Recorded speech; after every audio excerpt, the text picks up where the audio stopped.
Educational Communications and this station present Environmental Directions with Nancy Perlman.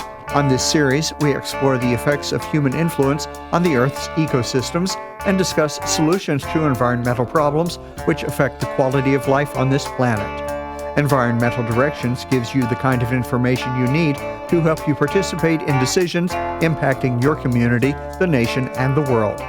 Now, here's your host, Nancy Perlman. Hello. We are going to be talking about sculpture and how various sculpture pieces reflect the environment and the animals in our ecosystems. With my guests, Vasilisa Lipatova, known as Vasi, and Victor Erduyneev. They are from Russia, who now live in Southern California, and are sculptors and artists who have been awarded many different prizes for their work, especially the Sculptural Grant Art Prize 2024. Their works have been in the Worldwide Museum collections and in over 70 exhibits of personal and group exhibitions. And they have been members of the National Sculpture Society in the U.S. and the Moscow Union of Artists and the Union of Moscow Sculptors in Russia. Welcome. It's a pleasure to have you with us. Hi, Nancy. Thanks for inviting us. We really appreciate this opportunity, and both are so excited. I am so pleased to learn more about how you have created beautiful artwork that I have seen, gorgeous sculptures, especially some of the animals that are in bronze and in other materials. Can you describe what your sculpture looks like? This is radio, and I wish they could see it, but of course they can always contact you and see your pieces on your websites. I would start with Victor's work because the bronze sculpture is his direction, and I will also ask him some short questions in Russian and help him to translate answers to English. He creates only animals, sometimes sculptures in bronze, and also work with a metal and flame. He is making some art pieces in metal since his childhood. His father was a jeweler, and he has started to work with his father when he was less than 10 years old. In fact, both of you come from families that have had artists, and you really believe that artists helps express oneself through space, form, and material, that it's an important way for us to enjoy the beauty of space and environment and animals, bringing them into our buildings by having them in our homes and in our offices. Yeah, you're absolutely right about our background. I think that the fact that both our families, our parents, they were artists as well, that really means a lot. How big are your pieces, and does the size make a difference in expressing the animal spirit? How long does it take you to make the piece? What exactly do they look like?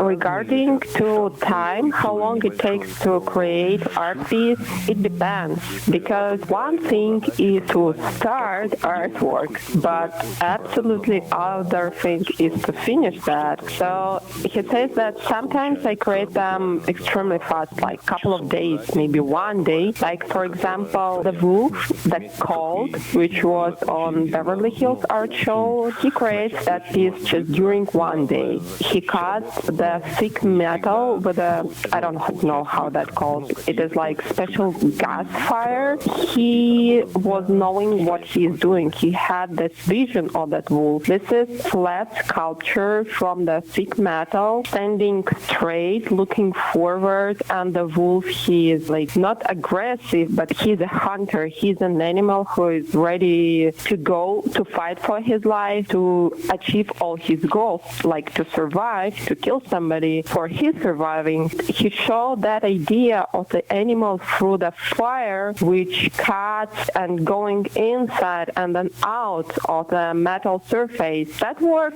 he created pretty fast, but some of them can wait for the months. The artwork called Mirage First because there are two mirages. It is bronze sculpture. The sizes are 92 per 70 centimeters. You see that three figures of tall and flat giraffes, they are running and they are touching each other because they are also flat and they are like one stain in a space. The main thing why it is mirage, so in the beginning people think that it is just hot air moving and the figures they are moving, they can feel like figures are running, but when they go deeper, they can see that there are 3 heads for giraffe, but only 8 legs, like for 2 of them. But still people feel absolutely comfortable with that sculpture and they feel it balanced. So the main idea of mirage is that things usually are not what we think about them, not what we see. My artworks, they are very transparent, they are very light, they are very colored. Most of them, they are clouds. They made from contemporary plastic, which is fully recycling and made from corn. He comes from an area of Russia called Buryatia. Where exactly is that? Does he make the sculptures of the animals found in that region of Russia? So he says, yes, I'm from Buryatia, and it's very beautiful, incredible natural place, and one of important things which are in Buryatia, the world-famous Lake Baikal. Lake Baikal is famous because it's the deepest, largest freshwater body on Earth, and I had the privilege of visiting that area. It's in Siberia. They are trying to develop some ecotourism activities in the area. I didn't see a lot of the wildlife. Did he see some of the animals that he made sculptures of? About wild nature, yes, for sure. My father was not only the jeweler, Victor's father, but he also was hunter, and he started to take Victor when he was a small boy, I don't know, like 5, 7 years, to the forest, to the taiga, for real hunting, to the fishing, big journeys and trips, and also he grew up inside real nature. He really saw bears when he was small. He grew up not in the city, not in the big city, but at the village side with his grandma, and he was always touching the nature, was always close to the nature. For example, when they were small boys, they could walk something like 10, 15 kilometers, I don't know, maybe around 5, 10 miles one way, just to help to the cowboys work the whole day with the horses to get the free ride in the evening, and then they walk back home. So that was how much they were interested in environment and how did they love the nature. But about his animals, he say, yes, some of them are my main line, my important things like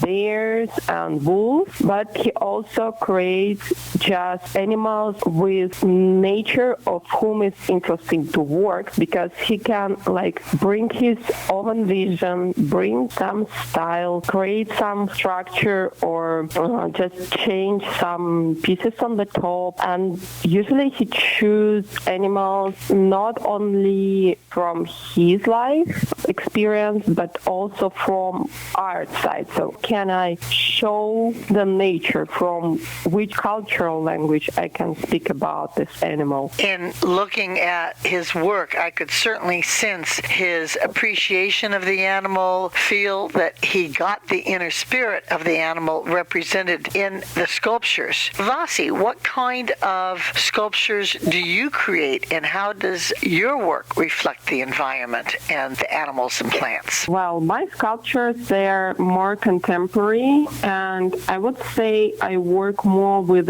space, with ideas that face something so incredible and something like a miracle, something like a dream is not so far away, not somewhere there, but inside of any of us, inside of our minds, hearts. And I enjoyed seeing your pieces. Very different, very beautiful, very contemporary. You were active in Russia. You created the Bronze Foundry and Art Production Bureau. You had many exhibits throughout Russia and the world. I'm wondering how the creation of art reflecting the environment differs when you were in Russia versus here in the United States, because Southern California is very different than the environment of Moscow or Irkutsk near Lake Baikal. You're absolutely right. The real difference for us, first of all, nature and environment really makes sense a lot. So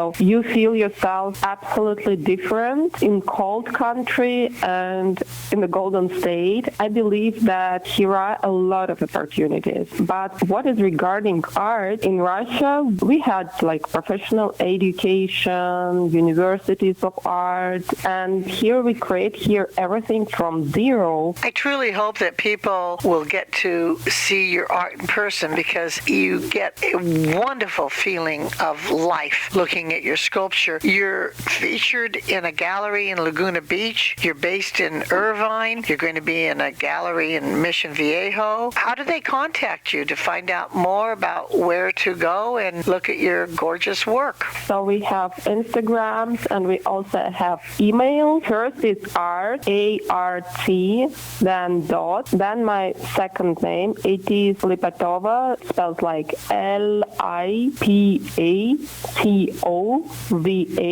@gmail.com. A few years ago, you launched an international project called Space Atlas. What is that? This is a project exactly about space. The slogan is Magic You Can Touch. It includes some interior artworks, and interior artworks, they are already in different museum collections, like Tretyakov Gallery in Russia. This is very famous, very important museum. There are some large-scale pieces which were installed on different exhibitions, and one of large-scale piece located in Buryatia exactly, not far from the Baikal. It always includes the museum collection. The project is about different space things like clouds, and the main thing is that is some feeling of magic that you can touch here and now. The main goal of the project is create large-scale pieces around the world and also have some interior pieces.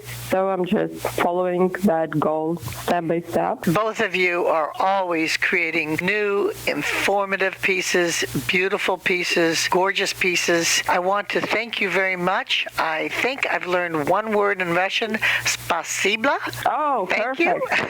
That's great. Yeah. I look forward to enjoying your sculptures and your work. Thank you so very much for doing what you're doing. Thank you for being my guest. Thank you so much as well for that opportunity. We really appreciate that. This is our first interview in the United States, so that will stay in our history. That's exciting to be the first. Thank you so much. Yeah, thank you. I have been speaking with Vasilisa Lipatova, known as Vasi, and Victor Erduyneev. They are artists and sculptors. I'm Nancy Perlman. Thank you very much for joining us, and do tune in again next week. If you would like free information about these environmental issues, go to www.ecoprojects.org or call 310-559-9160.